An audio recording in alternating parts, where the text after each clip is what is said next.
आज क्लास 10 का chapter number 3 जो कि केमिकल कैलकुलेशन है, रासायनिक गणना। सबसे पहले रासायनिक गणना क्या होता है तो इसके बारे में हम लोग बाद में चर्चा करेंगे। सबसे पहले हम लोग अनुभार निकालना सीखेंगे। अनुभार निकालने में प्रत्येक तत्व का अलग अलग अनुभार होता है। जैसे जल का अनुभार 18 है, उसमें हाइड्रोजन का मात्रा कितना है, ऑक्सीजन का प्रतिशत कितना है, इस सब के बारे में पहले चर्चा करेंगे। उसके बाद हम लोग केमिकल रिएक्शन के बारे में केमिकल रिएक्शन के बारे में पढ़ेंगे। उसमें भी अलग अलग तरह से उसको समझेंगे। इससे उसमें भी उत्पाद होता है, अभिकारक होता है।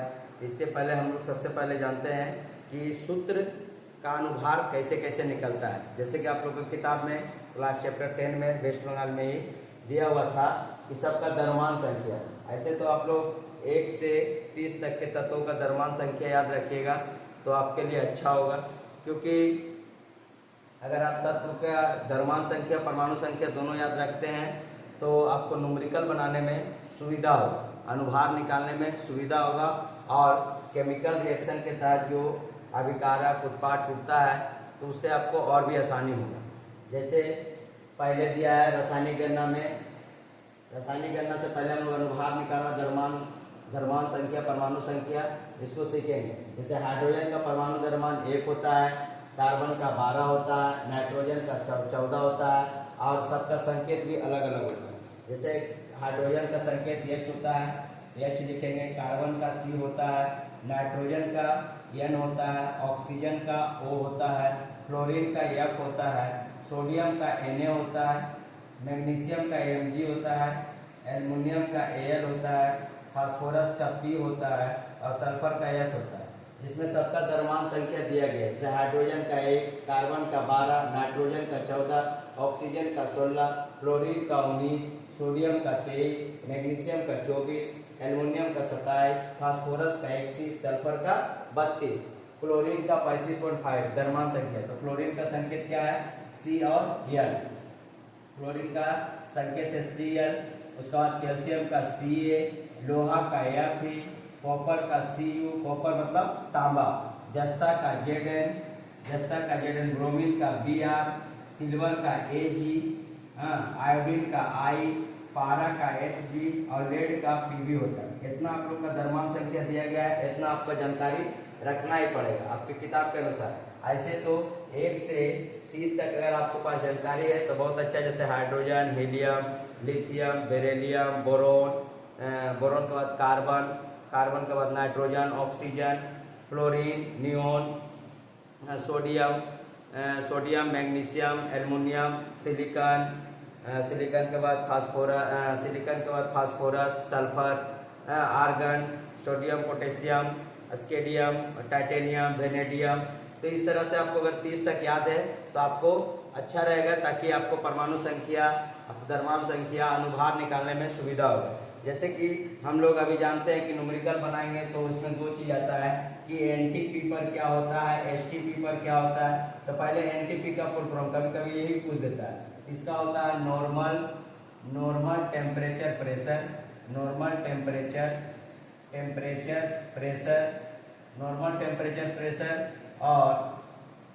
प्रेशर और एसटीपी का होता है स्टैंडर्ड टेम्परेचर प्रेशर।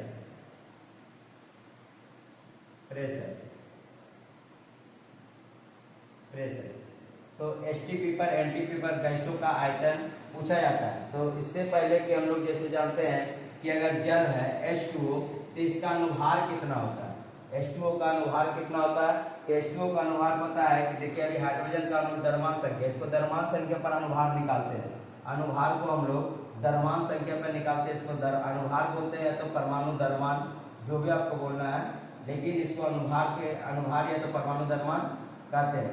तो H2O का अनुभार कितना होता है या परमाणु द्रव्यमान कितना होता है? तो H2O हाइड्रोजन का द्रव्यमान संख्या अभी हम लोग देखें कितना होता है? 1 होता है। इसीलिए बोल रहे हैं कि 1 से 30 तक अगर याद रहता है तो आपको ये चार्ट याद करने में भी सुविधा होगा और द्रव्यमान संख्या भी आपको याद रहने के बाद सब तुरंत आप बना सकते हैं। जैसे H2O तो हाइड्रोजन का द्रव्यमान संख्या कितना होता है? 2।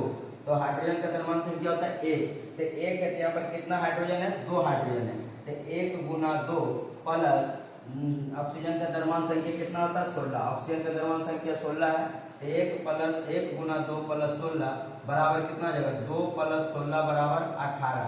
यहाँ पर अब क्या निकल गया, अनुभार, तो जल का अनुभार कितना होता है, 18 होता है। अब जैसे बोल दिया है कि एनटीपी पर जल का अनुभार कितना है, 1 ग्राम मोल पर, तो जल का अनुभार या तो 15 ग्राम हाइड्रोजन में, या तो 15 ग्राम हाइड्रोजन में, हाइड्रोजन को वायु में जलाने पर कितना जल बनेगा, तो आपको पहले निकालना पड़ेगा कि पहले जल में कितना ग्राम हाइड्रोजन है, तो 2 ग्राम हाइड्रोजन है, जैसे 2 ग्राम हाइड्रोजन है, 16 ग्राम क्या ऑक्सीजन है, इसको मिलाकर के हम लोग जल बनाते हैं। तो सबसे पहले हम लोग देखते हैं कि अलग अलग तरीका से अलग अलग यौगिकों को रख करके सबका पहले द्रव्यमान संख्या अनुभार निकालना सीखते हैं। अनुभार निकालने के बाद सबका सबका कितना कितना प्रतिशत है वो निकालते हैं। उसके बाद हम लोग केमिकल रिएक्शन में जा करके अभिकारक और उत्पाद का बात करेंगे।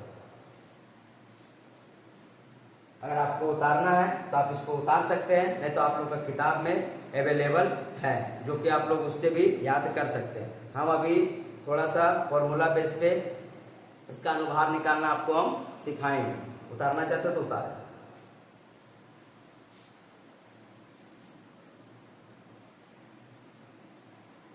अब देखिए हम लोग सभी प्रकार का सभी प्रकार के तत्वों का अनुभार निकाल करके देखेंगे कि किसका अनुभार कितना होता है।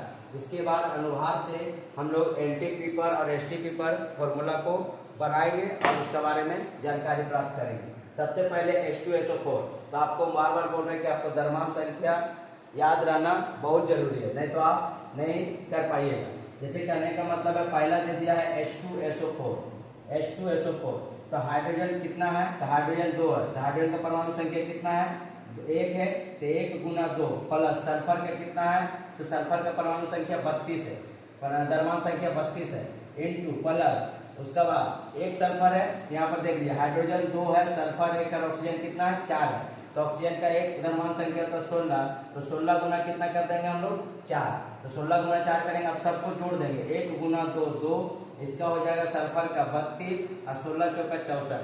अगर टोटल को हम जोड़ेंगे तो टोटल को जोड़ने पर 32 4 2 6 2 कितना हो जाएगा 8 और 6 और 3 हो जाएगा 9, 98 ग्राम निकल के मेरा अनुभार आ गया। टोटल अगर H2SO4 का अनुभार का बात करें तो 98 ग्राम इसका अनुभार आ चुका है। अब 98 ग्राम अनुभार में अगर हमसे पूछे कि हाइड्रोजन का प्रतिशत कितना है या सल्फर का प्रतिशत कितना है या ऑक्सीजन का प्रतिशत कितना है, तो इससे भी हम लोग निकाल सकते हैं। जैसे 98 ग्राम में अगर हम लिखते हैं कि हम मान लीजिए कि हाइड्रोजन का प्रतिशत निकालते हैं, तो 98 ग्राम H2SO4 में, H2SO4 को हम लोग सल्फ्यूरिक अम्ल बोलते हैं, सल्फ्यूरिक अम्ल, H2SO4 में सल्फ्यूरिक अम्ल बोलते हैं, H2SO4 में सल्फ्यूरिक अम्ल,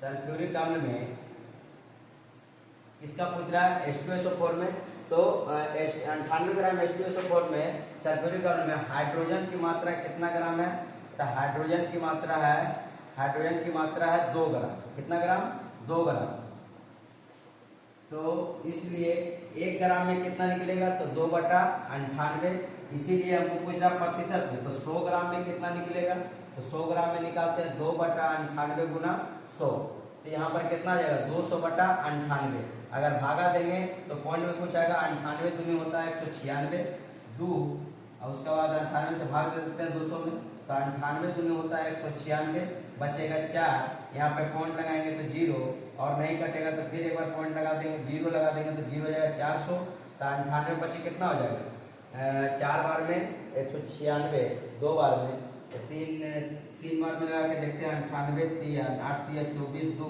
9 3 27 2 29 294 और जाएगा 3 4 98 चौका 4 बार में लगा के देखते हैं तो 98 चौका 8 चौका 32, हाथ में 3 और 4 नंबर 36 और 3 कितना 39, तो 4, तो यहाँ पर 4, तो यहाँ पे हो जाएगा 392, तो लगभग कितना बचेगा 8। तो यहाँ से हमको पता चल गया कि हाइड्रोजन का प्रतिशत लगभग में कितना होगा, तो 2.04%। किसमें कि H2SO4 में हाइड्रोजन का प्रतिशत अगर निकालेगा तो हाइड्रोजन का प्रतिशत कितना निकल गया 2.04%।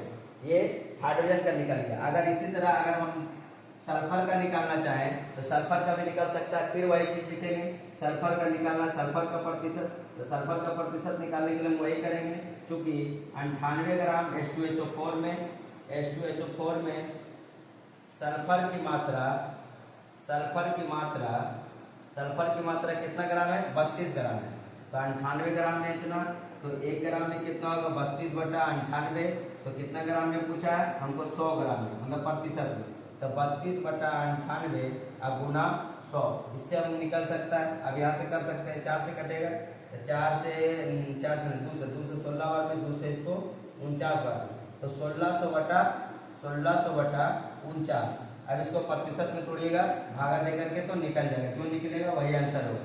ये सिर्फ प्रतिशत निकल रहा है, ताकि इसके अनुभारों को हम लोग अच्छे तरीके से जान ले, ताकि एलटीपी पर एसटीपी पर जब को बनाने के लिए मिले तो हम आराम से इसको निकाल सकते हैं। क्योंकि रिएक्शन करने के बाद जो भी रासायनिक अभिक्रिया जो होगा, उसके करने के बाद उसमें उसका अनुभार, द्रव्यमान या प्रतिशत पूछ सकता है, जिसके लिए पहले हमको इसका जानकारी रखेंगे, उसके बाद उसके बारे में जानेंगे। अब आगे देखते हैं 2 नंबर क्या बोल रहा है? CaCO3, इसका अनुभार उतार सकते हैं या वीडियो को रोक करके।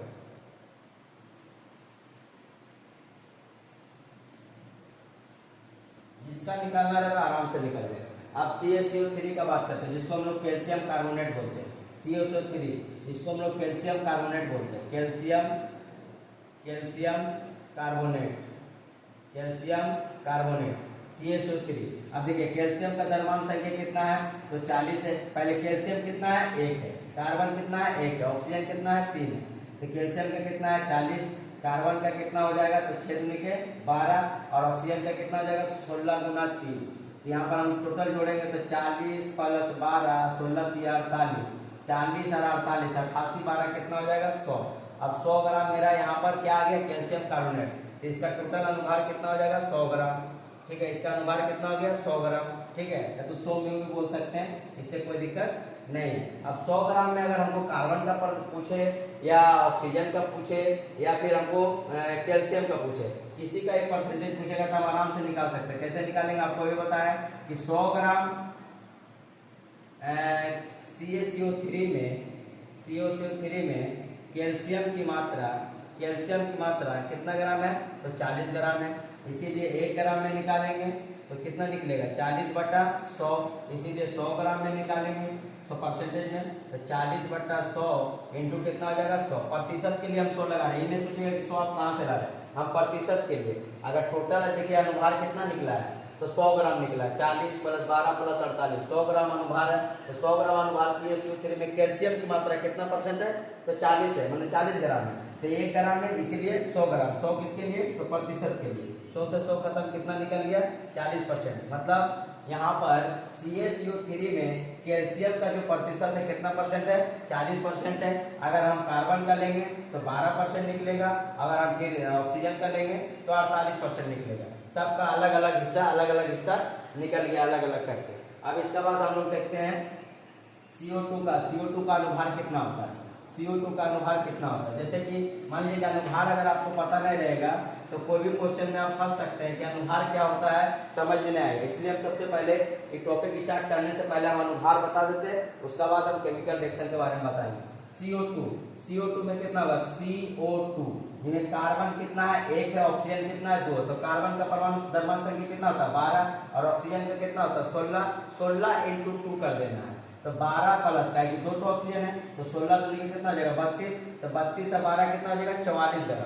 अब 44 ग्राम में अगर कार्बन का प्रतिशत पूछे तो हम आराम से निकाल सकते हैं। अभी हम दोनों सीखे हैं कि 44 ग्राम, चूंकि 44 ग्राम CO2 में, जिसको हम लोग कार्बन डाइऑक्साइड ही बोलते हैं, CO2 को कार्बन डाइऑक्साइड ही बोलते हैं, कार्बन डाइऑक्साइड। तो CO2 44 ग्राम CO2 में कार्बन की मात्रा कितना निकल जाएगा? CO2 में कार्बन की मात्रा है 12 ग्राम। कार्बन की मात्रा कितना है? 12 ग्राम।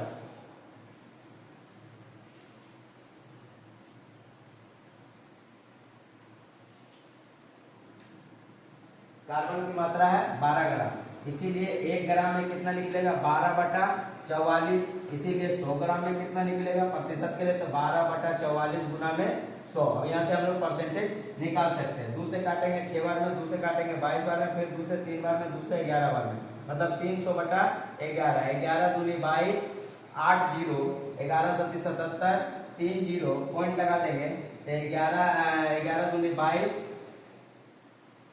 11 दूनी 22, 70 हो गया, 11 दूनी 22, तो हो जाएगा यहाँ पर ही 8 जीरो, 11 से 77, 3 जीरो, 11 दूनी 22, फिर 8 जीरो, 11 सत्ती 77, 27% के समथिंग में ये किसका मात्रा आएगा, तो किसका मात्रा निकाले हम लोग, कार्बन की मात्रा 27.27 समथिंग में आ जाएगा। तो जो बचेगा जिसका रहेगा ऑक्सीजन का रहेगा। ऑक्सीजन का भी हम लोग निकाल सकते हैं आराम से, एक एक करके एक एक का परसेंटेज पहले निकालना सीख जाइए, उसके बाद आराम से फिर इसको हम लोग करेंगे। हालांकि परसेंटेज निकालना उसमें किताब में बताया नहीं गया है, नहीं तो आपका चैप्टर में, लेकिन आपको अच्छा जानकारी के लिए आपको प्रतिशत भी निकाल के रखने से आपको सुविधा मिलेगा। आपको सिर्फ द्रव्यमान संख्या अनुभार निकालने के लिए कहा गया, उससे ज्यादा कुछ नहीं, लेकिन परसेंटेज भी निकालना सीख जाइए। उसके बाद पूरा SO2 का अनुभार कितना होगा, SO2 तो सल्फर का हम लोग देखते हैं, तो सल्फर का कितना हो जाएगा 32, इसका कितना हो जाएगा 16 दूनी 32, तो सल्फर का हो गया 32 और प्लस 16 दूनी 32, तो 32 कितना ग्राम, तो 64 ग्राम इसका सल्फर डाइऑक्साइड का 64 ग्राम अनुभार होता है। सल्फर डाइऑक्साइड का अनुभार अगर निकालना है तो कितना निकलेगा 64 ग्राम, ठीक है। उसका आगे जाते हैं लोग 5 नंबर में NH3, जिसको हम लोग अमोनिया के नाम से जानते हैं, अमोनिया के नाम से जानते हैं NH3 को। तो अमोनिया का अनुभार कितना होता है, तो अमोनिया का अनुभार निकालने के लिए हम लोग नाइट्रोजन को देखेंगे, तो नाइट्रोजन का द्रव्यमान संख्या 14, हाइड्रोजन का आपको पता है 1 गुना 3, हाइड्रोजन की संख्या कितना है 3 है, तो 14 प्लस 3 कितना हो गया 17 ग्राम। तो अमोनिया का अनुभार कितना निकल जाएगा, तो अमोनिया का अनुभार निकल जाएगा 17 ग्राम। अमोनिया का अनुभार कितना निकल जाएगा 17 ग्राम। इसका आगे देखेंगे अमोनियम, देखिए फॉर्मूला अलग अलग, अमोनिया बोलेगा तो NH3, लेकिन अमोनियम जब बोलेगा तो NH4 हो जाएगा। अमोनियम में NH4 रहता है, अमोनिया का NH3 होता है, अमोनियम का NH4 होता है। तो यहाँ पर नाइट्रोजन देखिए कितना हो जाएगा 14, यहाँ पर हाइड्रोजन कितना हो जाएगा 4 है, तो 1 गुना 4, तो अमोनियम का निकल जाएगा 18 ग्राम, अमोनियम का निकल जाएगा 18 ग्राम। इस सब का हम क्या निकाल रहे हैं अनुभार, सबका क्या निकल रहा है अनुभार निकल रहा है। एक एक करके आराम से निकालते जाइए। उसके बाद NTP पर STP पर जब आपको न्यूमेरिकल मिलेगा तो आप आराम से इसको सॉल्व कर सकते हैं।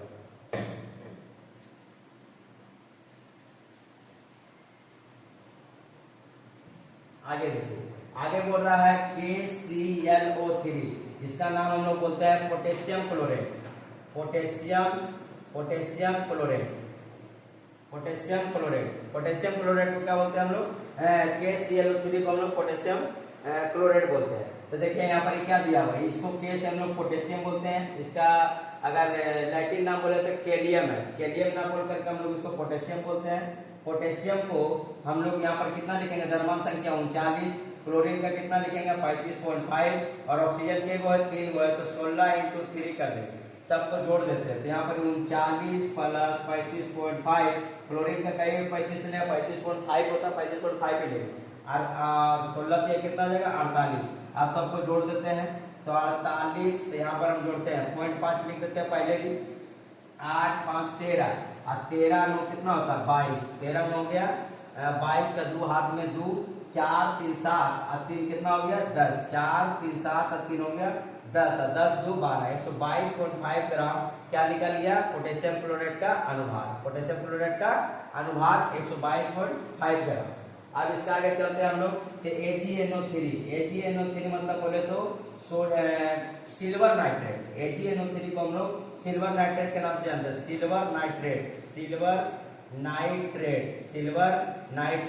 AgNO3 को। तो AgNO3 को तो पहले हम लोग देखते हैं कि सिल्वर का कितना होता है, तो सिल्वर का द्रव्यमान संख्या होता है 108, प्लस नाइट्रोजन के तो 1 तो हो जाएगा 14, ऑक्सीजन के तो 16 × 3, तो यहाँ पर होगा 108 प्लस 14 प्लस 48, अब सबको जोड़ देते हैं, तो 108 और 14 8 4 12 और 8 कितना हो गया 20, 8 में बचा कितना 2 4 1 5, 5 यहाँ पे कुछ नहीं तो 5 है तो कितना हो जाएगा 7, 170 ग्राम।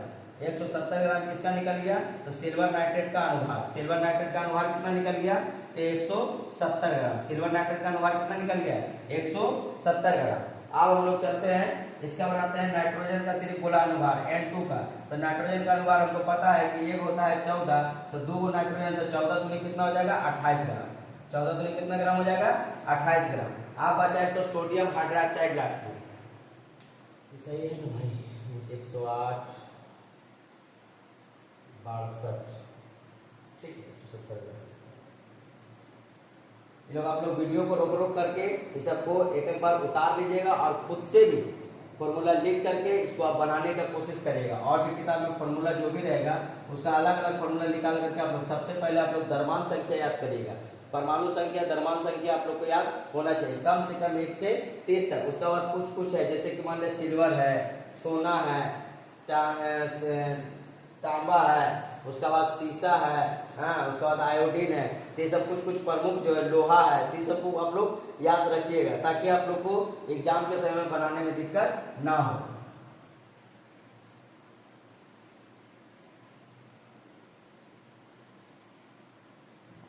इसके बाद चलते हैं हम लोग NaOH, जिसको हम लोग बोलते हैं NaOH को सोडियम हाइड्रोक्साइड।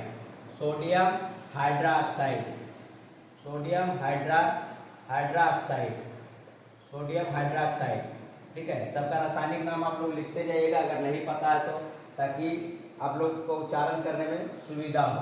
सोडियम, सोडियम यहाँ 1 है, तो सोडियम का परमाणु द्रव्यमान संख्या कितना होता है? 23। ऑक्सीजन का आप लोग को पता है, बार बार ऑक्सीजन को आप लोग देखें तो ऑक्सीजन का द्रव्यमान संख्या 16, और हाइड्रोजन का कितना होता है? 1। तो 23 16 1 कितना हो जाएगा टोटल? 40 ग्राम। कितना ग्राम? 40 ग्राम। सोडियम हाइड्रोक्साइड का अनुभार निकल जाएगा 40 ग्राम। अगर इसी में से अभी तक आपको दो या 3 H2SO4, CH3 और CO2 का प्रतिशत निकाले थे प्रत्येक तत्व का। अगर इसी में अगर एक बार हम लास्ट है तो एक बार बोल देते हैं, अगर हाइड्रोजन का प्रतिशत या तो सोडियम का प्रतिशत निकालना बोले तब क्या करेंगे? फिर से वही काम, चूंकि 40 ग्राम NaOH में सोडियम की मात्रा कितना है? तो सोडियम की मात्रा हो जाएगा 40 ग्राम में सोडियम की मात्रा होगा 23 ग्राम। 40 ग्राम में सोडियम की मात्रा 23 ग्राम, तो 1 ग्राम में कितना निकलेगा? 23/40। इसीलिए 100 ग्राम में कितना निकलेगा? प्रतिशत के लिए हमेशा 100 लगा रहे, याद रखिएगा। तो 23/40 इंटू कितना हो जाएगा? 100। तो यहाँ से काटेंगे 20 दूनी 40, 20 पच्चीस 60, 23 पच्चीस 115 से बटा 2 अगर काटेंगे तो 2 पच्चीस के 10, 1 5 2 सती 14, 57.5 ग्राम, 57.5% किसका मात्रा निकलेगा? तो हम लोग का सोडियम का मात्रा निकलेगा। तो मतलब कि सोडियम हाइड्रोक्साइड में अगर सोडियम की मात्रा पूछ दे तो 57.5% होता है। जैसे यूरिया का हम लोग रख के रखते हैं कि यूरिया में नाइट्रोजन की मात्रा कितना होता है? तो 46% होता है। अगर आप यूरिया का फॉर्मूला NH2CO NH2, ये यूरिया का फॉर्मूला, अगर इसमें अगर हम यूरिया का निकालें, यूरिया का बारे में, तो यूरिया से इसके हम लोग जैसे कि कुछ कंपटीशन वगैरह में भी यूरिया का मात्रा पूछता है, तो NH2CO NH2 में यूरिया, ये जिसका रासायनिक यूरिया का रासायनिक नाम है NH2CO NH2, इसमें अगर नाइट्रोजन का प्रतिशत पूछे तो 46%। इसको रट लिया जाता है, लेकिन रटने का दरकार नहीं, आप इसको आराम से निकाल सकते हैं। जैसे हम लोग यहाँ से देख सकते हैं नाइट्रोजन कितना है? 1 है तो 14, हाइड्रोजन कितना है? तो 2 है तो 2 लिख सकते हैं। कार्बन कितना है? तो 6 है तो 6 दूनी के 12, ऑक्सीजन कितना है? तो 16, नाइट्रोजन कितना है? तो 14 प्लस 2, सबको जोड़ते हैं हम लोग, तो 14 2 16, 16 16 32, अब 12 हो गया 44, 44 और 14 हो गया कितना? 58 और 2 कितना हो गया? 60 ग्राम। 60 ग्राम मेरा टोटल यूरिया का अनुभार निकला। 60 ग्राम टोटल यूरिया का अनुभार निकला। अब 60 ग्राम यूरिया में हम लोग को किसका मात्रा चाहिए? तो नाइट्रोजन की मात्रा चाहिए। नाइट्रोजन का प्रतिशत कितना है?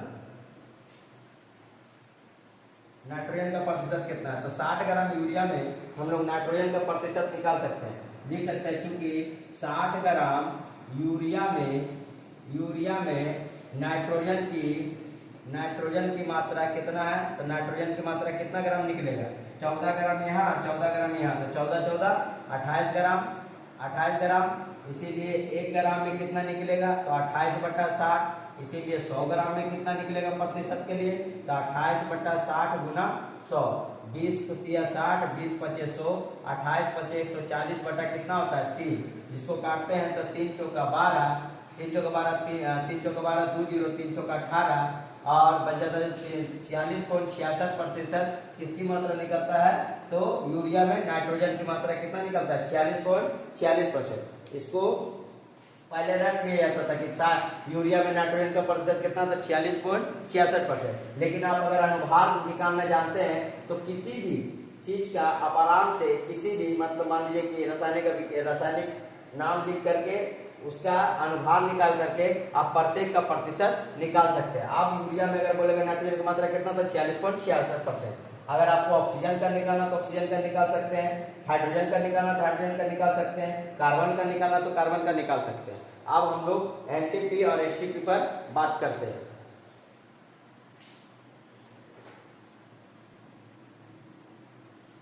अब देखिए आपके पास 5 क्वेश्चन 1 2 3 4 5 क्वेश्चन दिया गया। अब इसमें से आपका आयतन निकालना कि किसका कितना आयतन होता है। एक चीज आपको ध्यान में रखना होगा कि एसटीपी हो या एनटीपी, एसटीपी हो या एनटीपी, इस पर 1 ग्राम मोल बराबर कितना लीटर होता है? कितना आयतन होता है? तो 22.4 लीटर आयतन होता है। ठीक है, 1 ग्राम मोल में कितना लीटर आयतन होता है? तो 22.4 लीटर।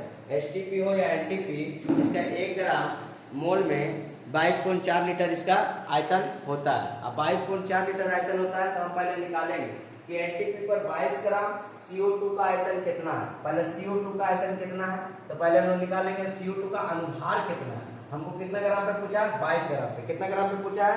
22 ग्राम पर CO2 का आयतन कितना निकलेगा CO2 का। तो पहले हम लोग CO2 का अनुभार निकालेंगे कि CO2 का अनुभार कितना है। तो हम लोग पहला क्वेश्चन को सॉल्व करते हैं कि CO2 का अनुभार निकालने के लिए अभी हम लोग सीखे हैं कि पहले इसका द्रव्यमान संख्या को लेंगे।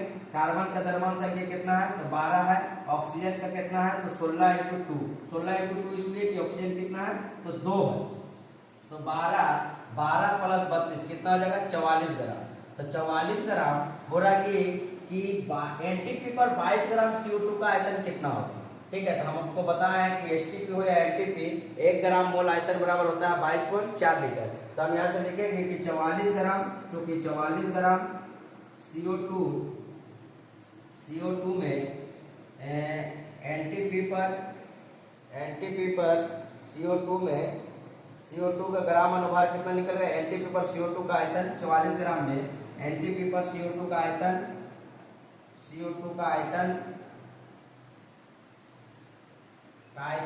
कितना निकलेगा? 22.4 लीटर। 22.4 लीटर, इसीलिए 1 ग्राम में, 1 ग्राम में निकालेंगे 22.4 बटा 44, इसीलिए कितना ग्राम दिया गया?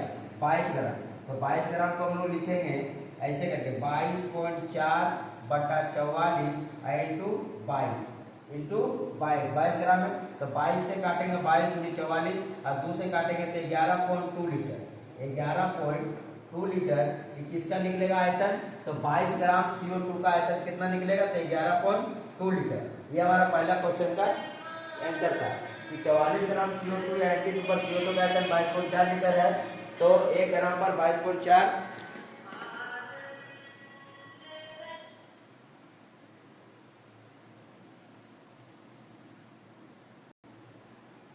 तो 22.4 लीटर CO2 का पहले हम लोग क्या निकाले? अनुभार निकाले। अनुभार कितना ग्राम निकला? 44 ग्राम। तो 44 ग्राम CO2 पर एनटीपी पर CO2 का आयतन कितना निकल रहा है? 22.4 लीटर। हम बोल दिए कि एसटीपी या एनटीपी पर 1 ग्राम मोल आयतन बराबर कितना लीटर था? 22.4 लीटर। अब यहाँ से 22.4 लीटर निकल गया तो 44 ग्राम में इतना आयतन 22.4 लीटर। तो 1 ग्राम में 22.4 बटा 44 इंटू 22, तो कितना ग्राम पूछा था? 22 ग्राम। तो 22 ग्राम को निकाल दे 22.4 बटा 44 इंटू 22 निकाल के देखे तो कितना आ गया? 11.2 लीटर। अब दूसरा क्वेश्चन करते हैं कि एनटीपी पर 11.2 लीटर CO2 का भार निकालो। CO2 का भार निकालते हैं यहाँ से। अब CO2 का देखिए, अब यहाँ से उल्टा बोलते हैं कि लीटर बनाना। अब लीटर से CO2 का भार निकालें। पहले हम लोग निकाले थे क्या? ग्राम से आयतन निकाले थे। अब लीटर से 11.2 का भार निकालेंगे। तो 11.2 का भार निकालते हैं हम लोग।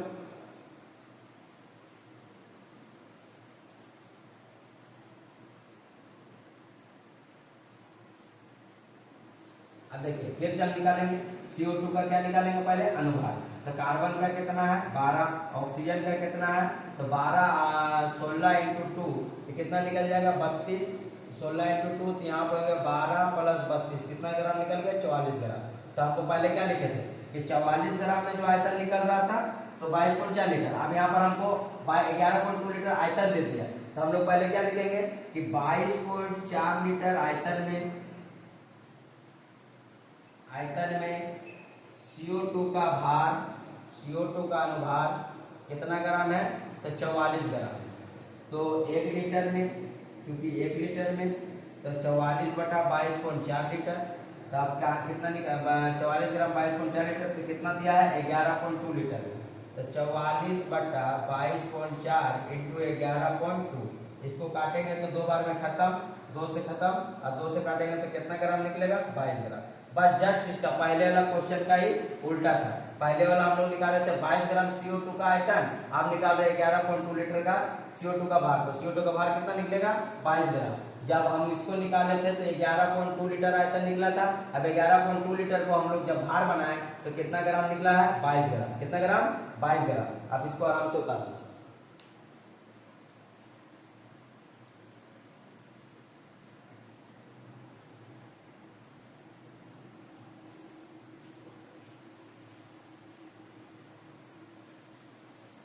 अब देखिए बोला 4 मोल अमोनिया कहने का मतलब कितना ग्राम अमोनिया है 4 मोल। तो पहले हम जानते हैं कि अमोनिया का फार्मूला क्या होता है NH3, जिसमें हम इसका अनुभार जानते हैं कि कितना निकलेगा नाइट्रोजन का, तो नाइट्रोजन का निकलेगा 14, हाइड्रोजन का कितना निकलेगा तो 1 गुना 3, तो 14 प्लस 3 कितना ग्राम निकल गया 17 ग्राम। अब बोला 4 मोल, तो 1 मोल अमोनिया में कितना आयतन निकला 1 मोल 1 मोल अमोनिया कहने का मतलब है 1 मोल अमोनिया कहने का मतलब है 1 मोल कहने का मतलब है 17 ग्राम। 1 मोल कहने का मतलब कितना ग्राम है 17 ग्राम। 1 मोल अमोनिया कहने का मतलब है 17 ग्राम। तो 4 मोल दिया, तो 4 मोल में 17 से गुना कर देंगे। 4 मोल अमोनिया कहने का मतलब कितना आ जाएगा 17 गुना में 4, कितना ग्राम 68 ग्राम अमोनिया है। कितना ग्राम अमोनिया है तो 68 ग्राम अमोनिया। अब यही पर बोल रहा है कि 2 ग्राम अमोनिया तथा 2 ग्राम CO2 में कौन भारी है। इससे पता चलता है कि 2 ग्राम अमोनिया का मात्रा निकालना हमको 2 मोल का, और 2 ग्राम मोल का CO2 का भार निकालना, जिससे पता चलेगा कि कौन भारी है। ये भी निकाल के देखते हैं। चलिए इसको उतार लिए। तो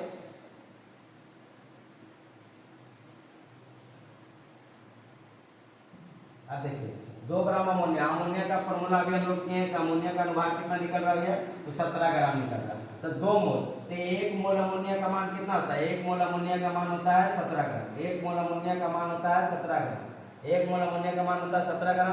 तो 2 ग्राम 2 मोल है, तो 2 ग्राम मोल है, तो 2 ग्राम मोल का हम लोग निकालते हैं। तो 17 दूनी के 2 कर देंगे तो 17 दूनी के 34 ग्राम। 34 ग्राम क्या निकला अमोनिया का अनुभार। अब निकालते हैं हम लोग CO2 का अनुभार। तो 1 ग्राम पहले CO2 का निकालते हैं अनुभार। CO2 का अनुभार कितना होता है यहाँ पर 12, 16 दूनी के 32, तो 44 ग्राम। तो यहाँ पर हम लोग लिखेंगे कि 1 मोल CO2 का मान कितना होता है 44 ग्राम होता है। 1 मोल CO2 का मान कितना होता है 1 मोल CO2 का मान कितना ग्राम होता है 44 ग्राम। 44 ग्राम यहाँ पर कितना मोल है तो 2 ग्राम है। तो 1 ग्राम मोल का होता है 1 ग्राम मोल का होता है CO2 का मान होता है 44 ग्राम। तो 2 मोल ग्राम है, तो 2 मोल CO2 का मान कितना हो जाएगा तो 44 गुना में 2 कितना ग्राम 88 ग्राम। अब बताइए अमोनिया सिर्फ 44 ग्राम का बना है। 44 ग्राम इसका अनुभार CO2 का। अमोनिया सिर्फ 34 ग्राम का बना, लेकिन CO2 कितना ग्राम का बन गया 88 ग्राम का। तो दोनों में वजन किसका ज्यादा होगा तो CO2 का वजन क्या होगा ज्यादा। CO2 का वजन कितना हो जाएगा ज्यादा हो जाएगा, क्योंकि कितना ग्राम का बना है 88 ग्राम। कितना ग्राम का बना है 88 ग्राम। अब एक लास्ट क्वेश्चन है कि H2 पर 8 ग्राम ऑक्सीजन का आयतन कितना होगा। तो अभी हम निकाले थे तुरंत ऑक्सीजन का H2 पर। तो ऑक्सीजन का द्रव्यमान संख्या कितना होता है 16। ऑक्सीजन का द्रव्यमान संख्या कितना होता है 16। अब इसको भी बना ही देते हैं।